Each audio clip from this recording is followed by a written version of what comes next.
저희가 긴 마태복음을 끝내고요. 이제 민수기 이제 11장부터 시작되는데요. 민수기 10장까지 이야기는 뭐 기억이 나실지 모르겠습니다. 10장까지 내용은 무슨 내용이었죠? 이스라엘 백성들이 이제 가나안 땅을 향해 갈 때 광야에서 그들이 행진하는 그 배치, 또 그 역할 분담, 이런 것들을 다룬 것이 10장까지 내용이었잖아요. 근데 이제 민수기가 몇 장까지 있죠? 이런 질문은 굉장히 어려운 질문이죠. 예, 36장까지 있습니다.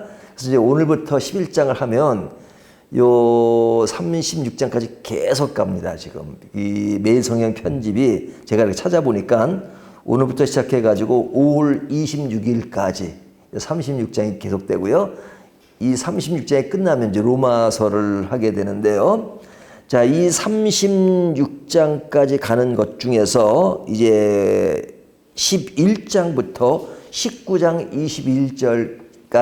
22절까지는 무엇에 관한 이야기냐면 앞에 10장까지 내용과는 달리 이제 이스라엘 백성들이 광야 생활을 시작되면서 그들이 가지는 불만들이 나오는 내용이 19장까지입니다. 그러니까 계속해서 이제 불만이 나오는 거예요. 예? 불만이 나옵니다. 그러니까 이 불평에 대한 이야기가 나오거나 또 죄에 대한 문제가 나오면요. 사실은 이 강의 설교하는 사람들은 굉장히 고달픈 측면이 있어요. 그러니까 이 강의 설교는 이렇게 중간중간 끊지 않고 계속 순차적으로 이어지잖아요. 그러면 마치 그 어두운 터널을 계속 지나는 것 같아요. 그러니까 어떨 땐 저도 메시지를 전하면서 이 어둡고 좀 침침한 분위기를 좀 벗어났으면 좋겠다라는 생각이 들 때가 있어요. 하지만 성경이 계속 그렇게 가고 있어요. 그러면 성경이 그렇게 가고 있는 것에 대해서 왜 성경이 그렇냐 이렇게 말할 수는 없죠. 우리가 우리를 바꿔야지 성경을 바꿀 수는 없잖아요. 성경을 보면서 내가 성경에 맞춰서 적용도 하고 가야지 내가 원하는 대로 성경을 맞추게 되면 뭐가 돼요? 그것이 이제 이단이 되는 거죠. 자기 편리대로 해석하는 것도 잘못된 것이고요. 그래서 우리가 이 성경에 이런 내용이 계속 나올 때 그 내용이 우리에게 어떤 의미를 주는가 하는 것을 생각하는 것이 굉장히 중요합니다. 이런 내용이 계속되면 사실은 죄에 민감해지는 측면이 있죠. 하지만 민감해질수록 우리 신앙에는 유익이 됩니다. 죄에 둔해가지고 그냥 너무 은혜를 강조한 나머지 뭐 다 은혜지. 그래서 마음대로 사는 것, 그것을 성경이 원하는 것이 아니에요. 은혜 아래에 있기 때문에 더 죄에 민감해져야 되는 거죠. 단 죄의 노예가 되지 않는 거죠. 죄 속에 시달리지 않는 거죠. 자유함을 얻되 죄 자체를 깊이 생각하는 겁니다. 죄가 깊어지면 그 은혜가 큰 것이죠. 그리고 이런 죄 앞에 하나님이 우리를 얼마나 사랑하셨는가, 우리를 어떻게 이끌어 가시는가, 이런 불평과 불만과 죄 속에 있는 인간들을 어떻게 이끌어 가시는가 하는 또 하나님의 사랑을 보잖아요. 그러니까 두 가지 요소를 봅니다. 죄에 대해서 우리가 좀 더 생각하는 것, 그리고 그 죄에 대해서 또 불평에 대해서 하나님이 우리를 어떻게 또 그런 상황에서 이끌어 가는가 하는 것을 우리가 이제 민수기 11장부터 19장까지 살펴볼 수 있습니다. 자, 그러면 오늘 본문에서 이스라엘 백성들의 그 원망이 어떤 것인가 하는 것이 보여주는데요. 1절을 보면 여호와께서 들으시기에 백성이 악한 말로 원망하매, 그러죠. 자, 어떻게 원망해요? 악한 말로. 악한 말이 뭘까? 뭐 추측은 해볼 수 있지만 하여튼 악한 말이라고 합니다. 그냥 성경에 우리가 좋게 생각하는 사람들이 이런 표현을 쓸 때가 있잖아요. 베드로가 예수님의 십자가를 바라보고 예수님을 바라면서 그가 저주하고 맹세하여 이르되 이렇게 말하잖아요.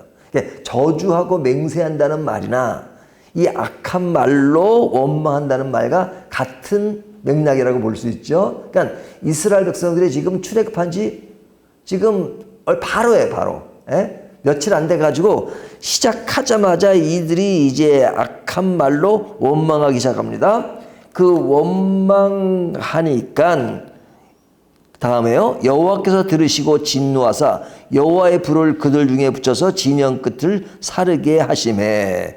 자, 여호와께서 진노하시고 불을 붙여서 진영 끝을 이르게 하셨다. 저는 이런 본문 보면 되게 재밌어요. 뭐 그때 불이 붙는 것은 굉장히 힘든 상황이지만 하나님께서 불을 붙이실 때 온 전체를 불을 붙였다는 게 아니라 진영 끝에 그것을 불을 붙였다 이렇게 말씀하잖아요. 그러니까 이런 것에는 하나님이 진노가 일어나지만 그 진노 속에는 뭐가 있어요? 하나님의 사랑이 묻혀 있잖아요. 예? 확 그냥 다 없애버리고 그런 거 아니잖아요. 진영 끝에 불을 붙이시고 진노하신 그 부분은 크게 이렇게 하나님을 묘사하고 있지만 그리고 나서 진노하시니까 큰 그 징계가 되는 게 아니라 진영 끝에 불을 붙이시고 그러잖아요. 그리고 나니까 이제 모세가 기도하죠. 2절에 백성이 모세에게 부르짖음으로 모세가 여호와께 기도하니 불이 꺼졌더라. 자, 백성들이 불이 붙으니까 하나님께 잘못했습니다 하는 게 아니라 모세에게 바로 얘기합니다. 모세에게 또 부르짖으니까 모세가 하나님께 기도해서 불이 꺼졌더라. 제가 이 부분을 강조하는 이유가 뭐냐면요. 이 민수기 19장까지 가보면 이런 일이 계속 반복돼요. 이런 서클로. 그러니까 이스라엘 백성들이 원망하고 불평해요. 그러면 하나님의 진노가 내려요. 진노가 내리면 또 부르짖어요. 그러면 또 하나님께서 또 용서해 주시고 또 불을 꺼지게 하는 이런 서클이 계속 반복돼요. 이것이 사사기에도 보면 그렇잖아요. 사사기. 자, 이렇게 이제 흐름이 계속 되는데 자, 이것을 좀 더 디테일하게 보면 4절을 보면 그들 중에 섞여 있는 다른 인종들이 탐욕을 품음에. 자, 이스라엘 백성들의 다른 인종들이 있다 그랬죠. 그러니까 이스라엘 백성 출애굽할 때 이스라엘 백성들만 있는 것이 아니라 그곳에 있는 애굽인도 있고 또 애굽인이 아닌 다른 사람도 섞여 있었습니다. 근데 어떻게 같이 출애굽을 하느냐? 그들이 이스라엘 사람들이 종의 역할을 했지만 그 종 안에 종이 된 사람도 있단 말이죠. 같이 일을 해주고. 그래서 이스라엘 백성이 되려면 어떻게 해요?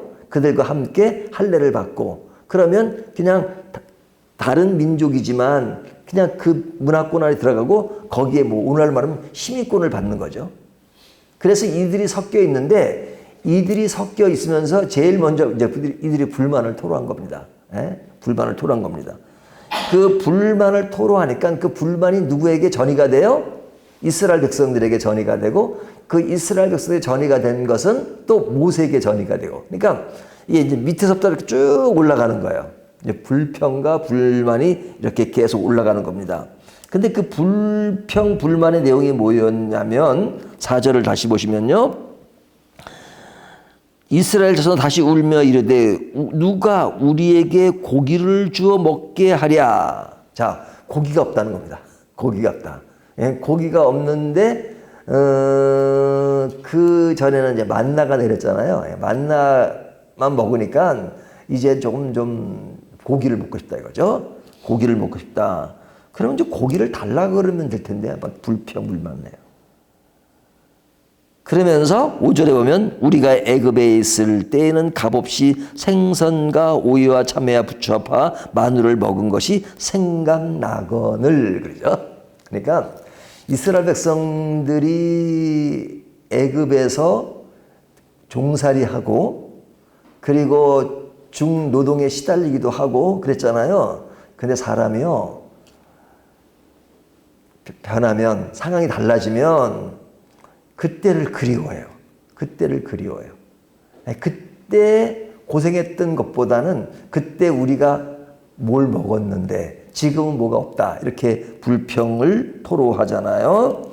그러면서 애굽을 그리워해요.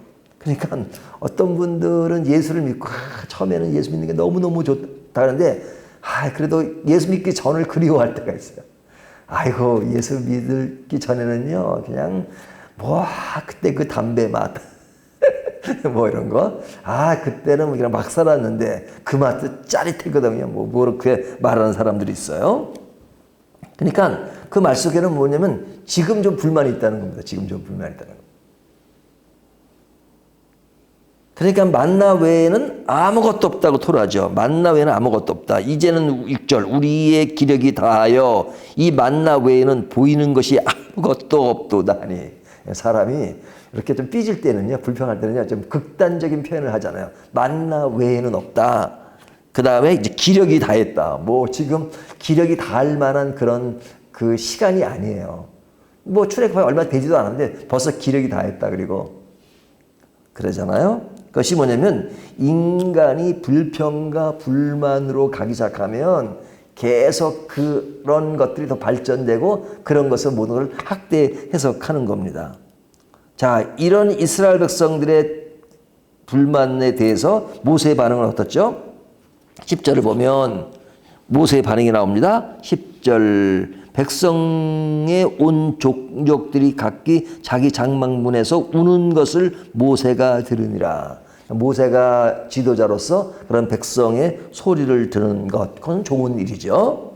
자, 그것을 듣고 모세도 기뻐하지 않습니다. 이러므로 여호와의 진노가 심히 크고 모세도 기뻐하지 아니하여. 모세도 기뻐하지 않죠. 그리고 나오는 것이 모세의 기도예요. 11절에 보면 모세가 여호와께 여짜오되 하면서 기도하는 거죠. 저는 이 부분이 굉장히 좋습니다.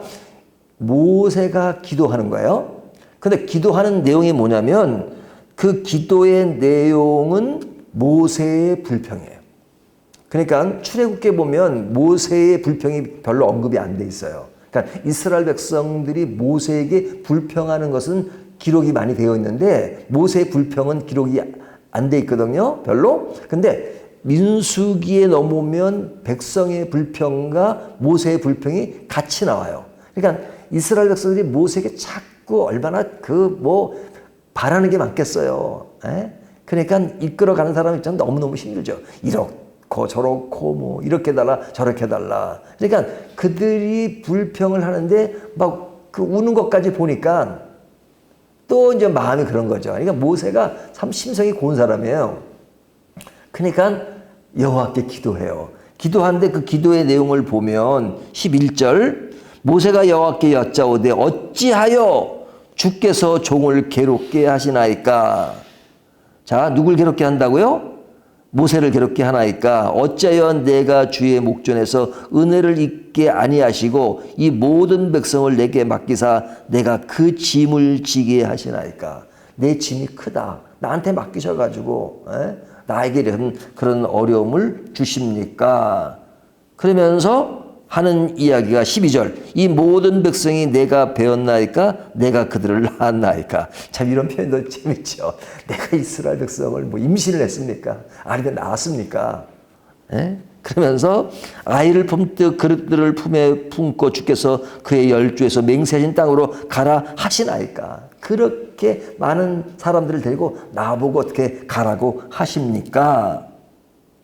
너무너무 나에겐 큰 짐입니다. 그러면서 계속되는 게 뭐예요? 14절 책임이 심히 중하여 나 혼자는 이 모든 백성을 감당할 수 없나이다. 저는 이 모세의 기도를 보면서 어떤 기도가 생각나면 그 요나의 모습이 생각이 나요. 요나가 이런 사정에 보면 막 하나님께 막 그냥 내가 죽기까지 할지라도 뭐 탁탁습니다. 막 그냥 그 불만을 토로하잖아요. 그런 모습과 똑같아요. 그러니까 이런 말씀이 모세의 불평이 사실은 어떨 때 위로가 될 때가 있어요. 왜냐면 저도 그런 불평, 불만을 하나님께 하거든요.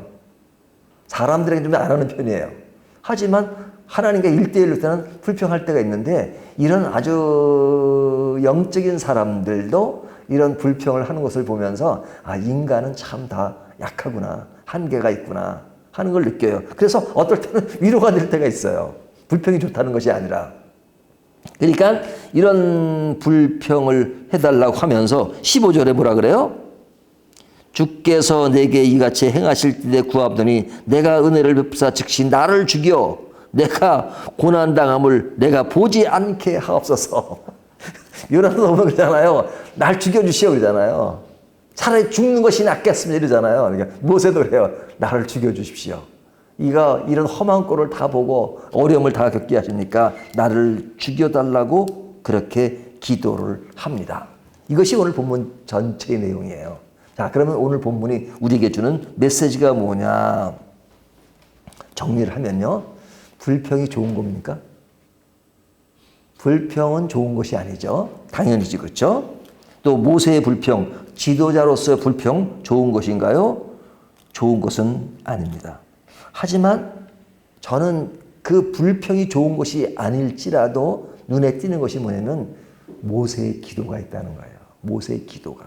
그러니까 기도가 있어요. 그 기도 내용 가운데는 불평이 가득 차 있어요. 하지만 불평이 있음에도 불구하고 기도한다는 것은 뭐냐면 내가 하나님께 불평할 만한 모든 것들을 나 혼자 처리하는 것이 아니라 하나님께 이야기하는 거잖아요. 부부가 간에도요, 말하는 부부가 더 힘들어요. 말하면서 싸우는 부부가 차라리 낫다 그러잖아요. 대화를 하니까. 대화가 단절돼 버리면 이것은 뭐 그냥 진짜 더 힘들어요.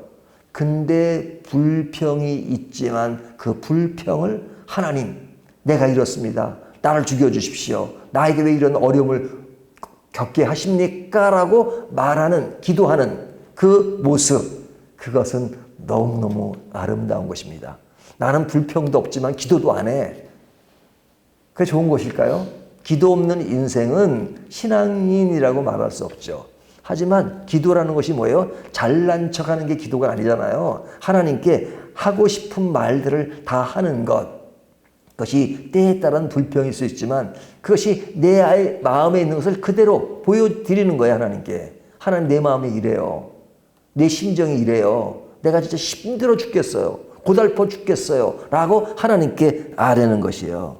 그러면 하나님이 그것을 보면서 아이고 너는 왜 그러냐? 그러지 않으시죠. 그런 인간의 나약함과 모습을 아시는 거예요. 그래서 저는 이 기도 자체가 잘난 척하는 기도가 아니라 내 마음에 있는 것을 그대로 아뢰는 것이 너무너무 좋은 기도다, 믿음의 기도다 하는 것을 늘 강조해요.